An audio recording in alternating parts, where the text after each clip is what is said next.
말씀 요한계시록 5장 1절에서 5절까지만 보겠습니다. 다 함께 한 목소리 있습니다.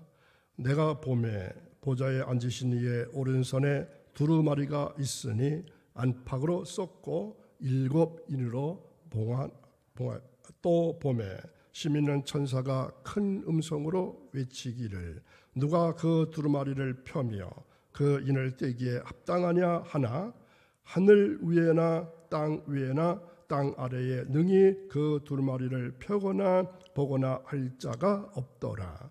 그 두루마리를 펴거나 보거나 하기에 합당한 자가 보이지 아니하기로 내가 크게 울었더니 장로 중에 한 사람이 내게 말하되 울지 말라. 유대 지파의 사자 다윗의 뿌리가 이겼으니 그 두루마리와 그 7인을 떼시리라 하더라. 아멘. 지난 5월에 자녀가 축복받는 부모의 기도를 하는 동안에 교회 절기가 바뀌었습니다. 어느 절기죠? 성령 강림절기입니다.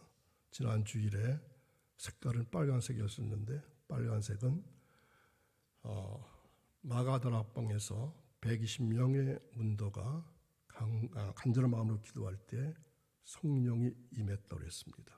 오순절 마가다락방이죠. 그래서 그때를 기념하기 위해서 성령 강림 주일, 지난 주일이 성령 강림 주일이었고 지금은 이제 성령 강림 절기입니다. 색깔은 초록색이죠.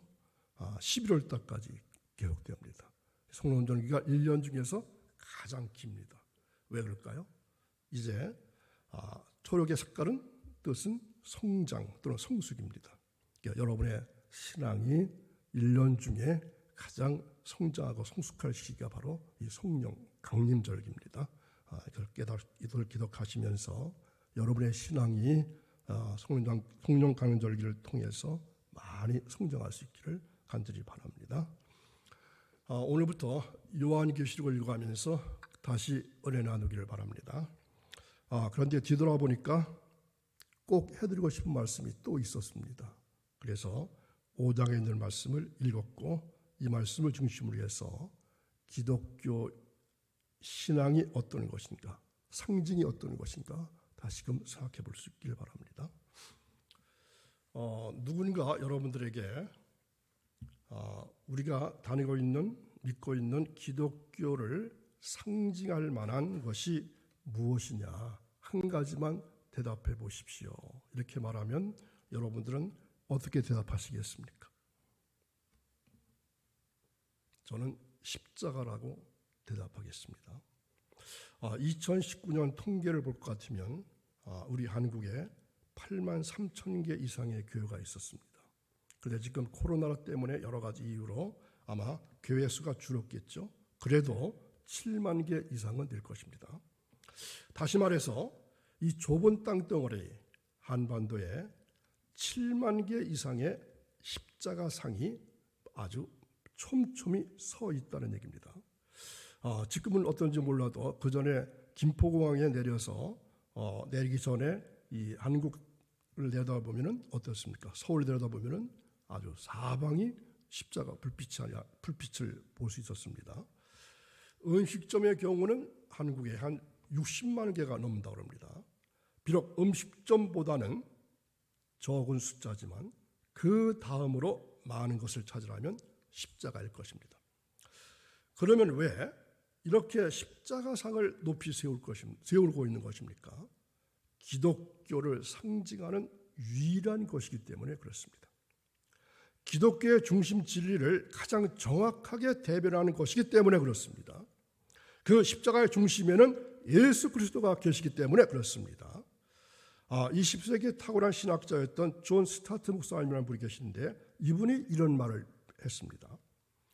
예수님에 관한 이야기 중에서 가장 중심이 되는 것이 무엇일까? 처녀 몸을 통해서 잉태했다는 동정녀 탄생 이야기일까? 아니다. 그러면 무엇일까? 성경에 많이 기록되진 않았지만 예수님의 젊은 시절에 관한 이야기들일까? 그것도 아니다. 그러면 예수님께서 주신 생명의 교훈의 말씀일까? 그것도 아니다. 그러면 예수님께서 헌신적으로 종의 삶을 보여주신 봉사활동일까? 그것도 아니다. 그러면 부활일까? 그럴지도 모르지만 부활도 아니다. 그러면 무엇일까? 예수님이 만왕의 왕이 되셔서 영원토록 다스린다고 하는 통치일까? 그것도 아니다. 그러면 무엇이냐? 존 스타트란 분의 대답입니다. 예수 그리스도의 죽음이다. 십자가에 달리신 그분의 죽음이 기독교의 중심이요 계시의 중심이다. 이렇게 선언했습니다. 따라서 우리가 십자가를 올바로 이해하는 사람은 성경에 대해서 그리스도에 대해서 바로 이해한다고 할 수 있습니다. 우리가 성경 말씀을 읽고 공부하고 묵상하면은 그런 결론에 도달하게 될 것입니다. 기독교의 중심은 십자가입니다. 우리 신앙의 중심도 십자가입니다. 그러므로 십자가에 못 박히신 예수 그리스도 그분이 모든 중심에 서 있는 것입니다. 예수 그리스도를 설명하는 모든 것이 그분의 십자가 속에 녹아 있다는 말입니다. 그러므로 누구든지 십자가의 도를 깨닫기 전에 예수님을 안다는 소리를 해서는 안 됩니다. 누구든지 예수님의 십자가를 깨닫고 깊이 그 십자가를 통해서 은혜 받게 되면은 그 사람이야말로 예수님을 아는 사람이고 예수님을 통해서 은혜 받은 사람이라고 말할 수 있습니다. 그런데 요즘 볼 것 같으면 이 십자가 목걸이를 하고 다니는 분이 많이 줄어들었습니다. 아마 여자분들도 그렇게 들이라고 생각합니다. 얼마 전까지만 해도 믿지 않는 사람들도 이 십자가 목걸이를 하고 다니는 것을 볼 수 있었습니다. 그런데 요즘은 그렇게 많이 보이질 않습니다. 왜일까요? 또 하나, 이 자동차 범버 뒤쪽에 이 물고기 표시를 많이 붙이고 다녔는데 요즘은 거의 없습니다. 제가 한국에 온 지 4년이 넘어가는데 4년 동안에 한 번도 아직 못 봤습니다. 물고기 표시가 무엇인지 아시죠? 물고기 그림 형상에 그리스어로 물고기란 의미의 익스투스, 첫자 글자를 따서 익스투스라고 하는 말을 써놨거든요. 그것은 Jesus Christ, Son of God, Savior. 예수님이 나의 구원자 되십니다. 이러한 뜻의 물고기 형상이었거든요. 물고기는 그리스도의 상징입니다. 암호로 사용했는데 이는 물고기를 뜻하지만 권능자를 뜻하기도 합니다. 그래서 초기 기독교인들은 물고기를 그려가면서 땅바닥에 물고기를 그려가면서 기독교인 것을 확인했습니다. 또 하나, 천주교 신부님들이 입는 옷 가운데 로만 컬러라는 것이 있습니다. 검은 옷에 이 하얀 거 조금 보이게 하는 거 있죠. 이것을 로만 컬러는 가톨릭 사제들의 정복을 의미합니다. 그런데 여러분 목회자 셔츠를 아시나요? 제가 입고 있는 것이 목회자 셔츠입니다. 이것은 예배용과 평상복 때 입는 셔츠가 다릅니다. 색깔도 다양합니다. 이 셔츠가 탄생한 비화가 있습니다. 여러분 아마 모르시리라 생각되는데 우리나라 지방 어느 도시에서 신부님하고 목사님하고 싸움이 벌어졌습니다. 왜 싸우는지 아십니까? 여러분 이상하지 않으세요? 목사와 신부가 엉켜서 싸운다면 그거 이상하지 않습니까? 무엇 때문에 싸웠을까요? 신부가 먼저 시비를 했습니다. 왜 신부가 입는 옷을 내 목사들이 입느냐? 그래서 싸움이 벌어졌어요. 그 싸움의 결말을 모르겠습니다. 그 후 몇몇 목사님들 사이에서 우리에게도 신부처럼 입을 수 있는 로만 컬러 같은 그러한 옷을 만들면 어떻겠느냐. 그래서 만든 것이 기독교 복식연구원입니다. 1996년 한국기독교 청년합회 교회 발전위원회에서 약 3년 동안 국내 유수한 복식 전문가와 예배학 전문가들의 의견을 수렴해서 한국의 미와 기독교적인 뜻을 합해서 독창적인 목회자 셔츠를 개발하고 제작했습니다. 사진 보여주십시오. 그런데 문양을 잘 보면은 창문 틀 안에, 그거 말고 첫 번째 거, 창문 틀 안에 십자가입니다. 예, 저 보이시죠? 요게 바로 창문 안에 들어가 있는 십자가 모습입니다. 다양합니다. 두 번째, 세 번째. 잘 안 보이시죠? 요거는 제가 입고 있는 것과 같습니다. 십자가 모양이 조금 밑에 있죠? 또 하나요? 저건 좀 다르죠? 요 위에 있습니다. 이것이 예배용 셔츠고, 지금 제가 입고 있는 것은 생활복입니다. 그때 만들어서 96년에 만들어서 보급하던 때에는 몇 년 동안은 그래도 많이 목사님들이 입었어요. 그런데 요즘은 어떤가요? 특히 거리에서 보신 적 있으신가요? 거의 없을 겁니다. 자, 세 가지 예를 들었습니다. 십자가 목걸이, 자동차에다 붙이고 다니는 물고기 표시, 목회자 셔츠. 그것을 입고 또 십자가를 달고 착용할 것 같으면 나는 어떤 사람이라는 것을 광고하는 것입니까? 나는 예수 믿는 사람이다. 그것이 드러납니다. 자동차 뒷범퍼에 물고기를 달고 다니는 차가 신호를 어겼습니다.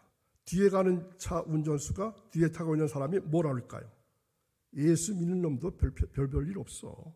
예수 믿는 놈이 신호도 안 지켜? 이렇게 되는 거죠. 목회자 셔츠를 입고 나쁜 짓을 할 수 있을까요? 나쁜 곳에 갈 수 있을까요? 그래서 그런지 한국에서 예수 믿고 있는 것이 어떻게 보면은 자랑이 아니라 무엇으로 되어버려 말았습니까? 왠지 거북스러운 것으로 바뀌고 말았습니다.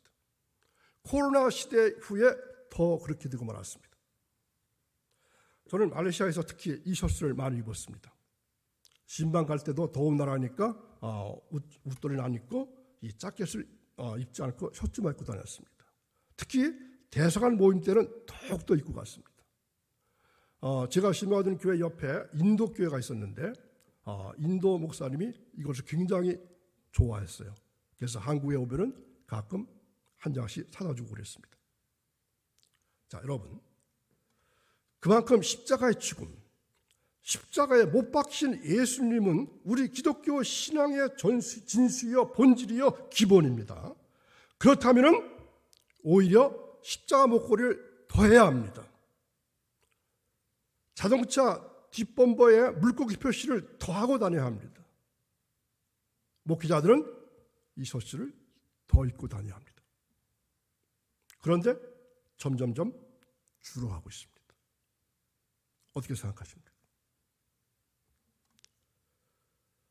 우리 신앙의 중심이 예수님의 죽음, 또 예수님이 죽으신 사건에 있다는 사실을 기억하면서 오늘 읽은 말씀 요한계시록 5장을 펼쳐보면 우리에게 또 한 번 이 사실이 얼마나 진리인가 하는 것을 보여줍니다. 여기에서도 예수님의 죽음과 십자가에 죽으신 예수님께서 우리의 신앙생활에 얼마나 중요한 중심에 서 있는 사건이면서 진리인 것을 알게 됩니다.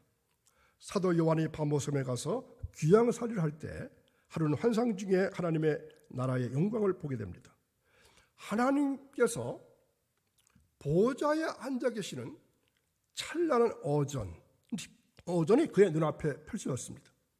그 어전을 보니까 보좌에는 하나님께서 앉아 계시고 그 주위에는 24장로들이 앉아 있고 또 네 생물이 있고 그들을 둘러 호위하는 천천만만의 천사들이 있는 것을 보았습니다. 더욱 중요한 것은 가장 중앙 하나님 바로 앞에는 어린 양이 서 계신 것을 보게 되었습니다. 자, 6절 보시면은 내가 또 보니 보좌와 네 생물과 장로들 사이에 어린 양이 서 있는데, 자, 왜 하필이면 어린 양입니까? 거룩하신 예수님의 모습은 안 되는 걸까요?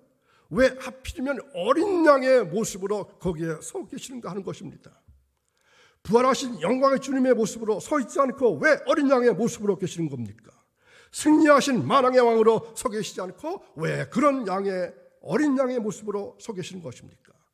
어린 양이란 바로 십자가에서 죽으시는 예수님의 모습이기 때문에 그렇습니다. 십자가 죽음의 흔적을 가진 예수님의 모습을 이야기하는 것입니다. 일찍 죽임을 당한 것 같다라는 다음 내용에서 밝히 알 수가 있습니다. 자, 한 번 보면은 십자가 죽으신 예수님이구나, 십자가에서 피 흘려주신 그분이시구나, 이것을 금방 알 수 있게 하기 위해서 어린 양 모습으로 서 계시는 것입니다. 예수님이 부활하신 다음에 영광의 몸을 입고 제자들 앞에 나타났습니다. 그런데 그 손에는 여전히 뭐가 있었습니까? 못자국이 있었고 옆구리에는 창자국이 있었습니다. 심지어 도마에게는 만져보라고까지 하셨습니다. 어떻게 부활하신 영광의 주님께서 그 상처를 그 몸에 아직도 그대로 가지고 계시는 것입니까? 마치 요한이 본 하늘나라의 어린 양과 그 다음에 부활하시던 예수님의 영광스러운 몸에 남아있는 십자가의 상처가 서로 통하는 것 같습니다. 어떤 의미에서는 예수님께서 이 세상을 다 구원하시고 이 땅의 모든 어두운 권세와 예수님을 대적하던 자들을 심판하신 다음에 새 하늘과 새 땅을 이루시고 또 영원히 통치하시는 그날이 되기까지는 아마 그 몸의 십자가의 흔적을 여전히 가지고 계실 것입니다. 이처럼 어린 양의 모습으로 계실 것 같습니다. 그만큼 십자가의 주님이 중요하다는 것입니다. 1절에 보면은 보좌에 앉으신 하나님의 오른손에 책 두루마리가 있었다고 했습니다. 그 책에는 무엇이 기록되어 있을까요? 세상을 구원하고자 하시는 하나님의 모든 계획과 스케줄이 다 기록되어 있고 하나님을 대항하는 어두운 권세, 심지어 죽음과 사탄과 모든 마귀와 그를 추종하는 자들을 심판하실 모든 계획과 계획이 그 속에 다 기록되어 있는 것입니다. 다시 말하면 요한계시록 6장 이하에 전개되는 모든 내용이 그 속에 기록되어 있다는 것입니다. 이것이 바로 하나님의 구원 계획이요 심판 계획입니다. 그리고 그 책을 기록한 후에는 7번이나 봉인해서 아무도 함부로 펴보지 못하도록 비밀에 두셨습니다. 그런데 그 책을 쥐고 계신 하나님께서 거기에 기록된 대로 세상을 심판하시기를 원하십니다. 하지만 그 책을 받아서 그 책에 있는 기록대로 이 세상을 구원하실 분이 얼른 눈에 보이지 않았다고 했습니다. 그래서 사도 요한은 그 자리에서 대성통곡 크게 울었다고 했습니다. 그러나 그의 통곡과 불안은 기후에 지나지 않았습니다. 하나님께서 그 두루마리 그 책을 자기 앞에 서 있는 어린 양 예수님에게 주신 것입니다. 그 두루마리를 받으신 예수님께서 인봉을 이제 하나하나 떼어 가시는 겁니다. 이것은 예수님만이 세상을 구원하실 자격자인 것을 의미합니다. 십자가에서 못 박히신 어린 양 예수, 죽임을 당하신 예수 그분만이 세상을 구원하실 구원자요 만왕의 왕이시요 영원한 제사장임을 하나님께서 인정하시고 그 두루마리를 그분에게 맡기신 것입니다. 이와 같이 우리는 십자가에 죽으신 어린 양 예수 그리스도가 구원 역사의 주인공이요 중심임을 꼭 기억하셔야 합니다. 그런 이해순지는 몰라도 요한계시록을 잘 보면은 이 어린 양이라는 단어가 무려 27번이나 나옵니다. 그래서 이 어린 양 예수님은 바로 요한계시록 전체를 받들고 있는 척추뼈와 같습니다. 우리 사람의 중심이 어디겠습니까? 척추가 아니겠습니까? 그만큼 십자가의 주님은 우리 신앙의 중심입니다. 기독교의 중심입니다. 기독교의 상징이라는 것입니다. 그러므로 십자가의 죽음을 바로 깨달을 때 우리는 예수님을 비로소 안다 이렇게 말할 수 있습니다. 십자가의 은혜를 체험할 때 우리는 은혜를 받았다 이렇게 할 수 있습니다. 예수님을 바로 믿고 싶으면 십자가의 주님을 주목하시기 바랍니다. 십자가에서 죽으신 어린 양을 더 공부하시기 바랍니다. 그분 앞에 더 가까이 나가서 깊이 아시기를 바랍니다. 그럴 때 비로소 우리는 예수를 안다 이렇게 말할 수 있습니다. 이제 우리가 이 십자가를 신앙의 중심으로 인정하고 십자가 주님을 항상 주목하고 바라보고 따른다면 이제 세 가지를 실천해야 합니다. 이것은 내일 이어지겠습니다. 기도하겠습니다. 은혜가 충만하신 하나님, 영광과 찬양을 받으시옵소서. 지난주에는 보혜사 성령님께서 이 땅에 임하신 것을 기억하면서 예배하는 성령 강림 주일이었습니다.